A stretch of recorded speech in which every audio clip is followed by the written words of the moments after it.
What is going on, guys? Adam here, and in today's video I'm going to talk about something that just dawned on me the other day when I was having breakfast, and I realized that this is something that a lot of people don't understand, but they should understand, or they should allow themselves to understand so that they can implement this, and that is how caffeine works.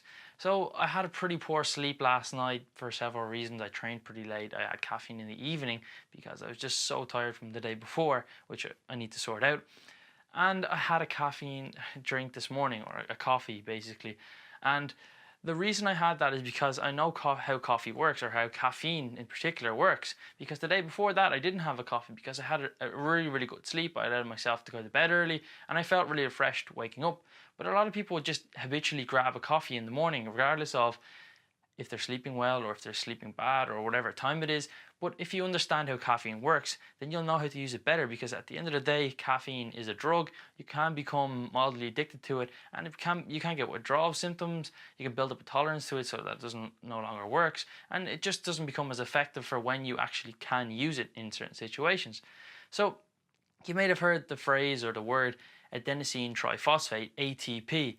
And adenosine triphosphate is basically, molecular currency in the body for energy exchange. So as ATP breaks down, we get energy. So throughout the day, we're using energy for all activities, not just going to the gym or doing physical exertive activities. It's just walking around, being alive, you use up energy. And that's through the breaking down of ATP. So as ATP breaks down, it has these byproducts. So that would make sense that as we use energy throughout the day, the byproducts build up.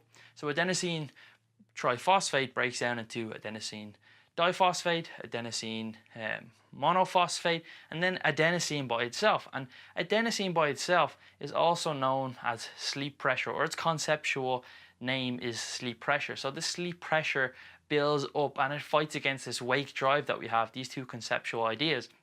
So that in the evening, the sleep pressure or adenosine is so high that that's one of the main reasons that we fall asleep. But how caffeine works is caffeine binds to the receptors, the adenosine receptors in the brain, so it doesn't allow the adenosine to actually bind to these receptors. So if you have a lot of adenosine built up but they can't actually bind to the receptors in the brain, then your brain is going to think that you have energy, or basically you don't have this sleep pressure built up, and it gives you this false sense of having energy. And that's why people often say that caffeine or coffee or energy drinks are this false sense of energy. But what people don't realize is that when you go into a deep sleep, you actually clear out all this adenosine. So when you've had a proper sleep, you clear out all this adenosine from your brain or your body, so that when you wake up, you basically start over fresh from zero. So your wake drive is high and your sleep pressure is quite low.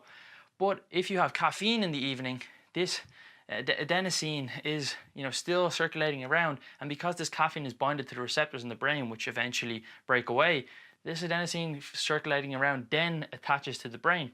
So the first stage of sleep that we have is called slow wave sleep, and this is the best time of the night or your sleep for your body to clear out adenosine. But not only will having caffeine in the evening make you stay up longer because it's a stimulant, or because the caffeine is attached to these adenosine receptors, but it would also not allow your body to, when you do fall asleep, clear out this adenosine in this slow wave sleep when you begin to fall asleep at first. So you'll wake up the next day having felt like you've only slept for 5 hours, even though you actually might have been asleep for 8 hours, and that's like full on asleep, not just kind of tossing and turning. You won't have got a deep enough sleep to clear out this full amount of adenosine. So if you do have a good sleep, like I did 2 nights ago when I didn't need coffee the following morning, I realized that I had a really fresh sleep. I don't have any adenosine built up in my body because it's cleared out throughout the whole night. So that means when I wake up at 7 a.m. or whatever time I woke up at 6 a.m., caffeine is just not going to work, because the way caffeine works is by attaching to these adenosine receptors to block the adenosine, to make your mind think that you don't have any adenosine or wake or sleep pressure built up. But if you have a good sleep, it's all cleared, so it doesn't actually work. So if you've had a good night's sleep by not consuming caffeine and other sleep hygiene practices, you're not going to need a coffee, and it's not actually going to work, but you can still build up a tolerance for this coffee. So take this into account, that the best time to have a coffee, if you're a coffee drinker, is not when you wake up at first and if you've had a good sleep. It's probably in the mid-afternoon, and then not having any more after that, because caffeine half-life is going to keep you up. So I wouldn't recommend it after maybe 2 p.m. depending on the type of coffee or the drink you have. But it becomes this kind of negative cycle where you've had a poor night's sleep, so you have a coffee in the evening, and then that leads you to not get this slow wave sleep properly, which you don't clear the adenosine. It falls over into the next day. You've got this sleep debt built up. You need more coffee. So if you go through this phase of like 2 or 3 days where not having any caffeine or reducing it to just the morning, you'll allow yourself to actually clear all this adenosine from your body in the evening. You'll wake up more refreshed, and you won't actually even need a coffee. And the only thing that the coffee will do is provide this placebo effect. So that's why I recommend not having caffeine in the evening, letting the adenosine clear out of your body, and then waking up and only having coffee if you really feel like you've poorly slept, and allowing coffee to actually do its job and work, or caffeine to do its job and how it works properly by attaching to the adenosine receptors, and then not having coffee after lunch or midday.